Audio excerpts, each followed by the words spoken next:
Hello, my name is Lefty, and today I'll be teaching you golfers how to build golf clubs. As you see, we'll be working on Mizuno MP32 irons.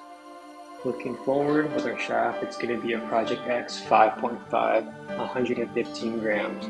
That scale you see is a swing weight scale. We check the weight before we build to get an ideal measurement of how heavy our club will be at swinging length.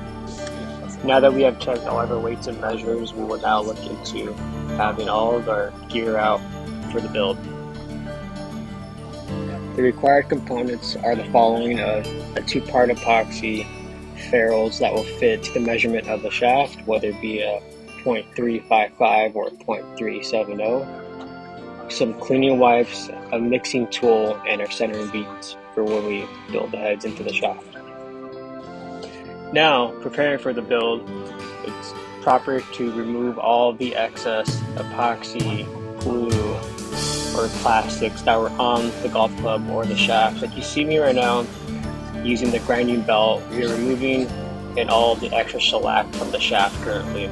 It's good to surface about 1.25 inches of depth, so if it's in the hosel and secures and properly bonds with the head. You're going to turn into the sanding belt clockwise for a few rotations until you'll notice the shine will dull off away. As you're preparing the shaft, make sure it is hollow from the butt to the tip end. If there is some excess material inside, make sure to drill out. If not, as you're building, you will have a faulty bond. The ferrule will start raising, or not, you won't have enough hosel depth to secure the head. Now we'll take our electric drill with our drill bit that contains a wired brush. Will enter inside of the hosel. The way you can tell if it's completely clean and primed is if you can see the bottom base of the iron head. Now you'll take your two-part epoxy, measure it 1/2 inch per club on the desired amount of clubs you want to build. You'll mix for about 50 seconds. Then you'll grab your centering beads, add about a pinch to a handful about 1/4 size into the amount of the epoxy. You'll mix again for about 30 seconds until the epoxy becomes smooth and with no bubbles.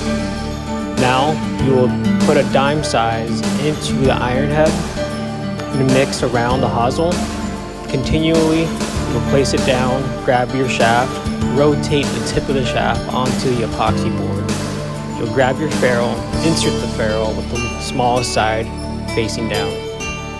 You'll now grab your iron head and the shaft and pound it onto the concrete floor. You want to hear a lower pitch sound, and that will tell you that your club is now seated into the head together. Second, you're going to do this process again, as it's going to be a two-part process just to make sure we secure and have enough epoxy into our build. You'll grab your wipes and now clean out the excess epoxy leaking out towards the shaft and the ferrule. It's good to have a proper presentation so when the club is dried, they will look clean as new. The drying process will take about 10 hours, and it's recommended to go for an overnight 24-hour cure when able to hit. As we now return to a dried and secured head, let's begin the process of regripping our golf club. You take a double-sided tape. You're going to want to measure it to about where it leaves you 1/8 inch underneath the grip size to the end. You're going to wrap it around from top to bottom and tightly secure the edges. If you have leftover on your butt end of your shaft, you could wrap it up, twist it, and cut it off. Now you'll take a bottle of lubricant solvent that will activate the tape with the rubber compound of the golf grip. Our golf grip today is going to be a Golf Pride Tour Velvet Mizuno Stock Edition. We'll spray it onto the tape, glue it all the way through and inside the grip as well. As we slowly insert the grip, make sure to have a towel on the butt end of the grip. The solvent inside the grip will take about 2 hours to dry up and become intact together with the tape and grip.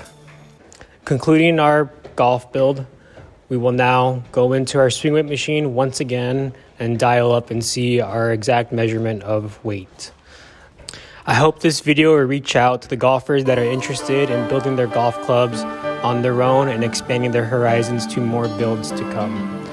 Hello, I am Lefty Lou once again, and thank you for watching Golf Club Builds presented by Golf Guru.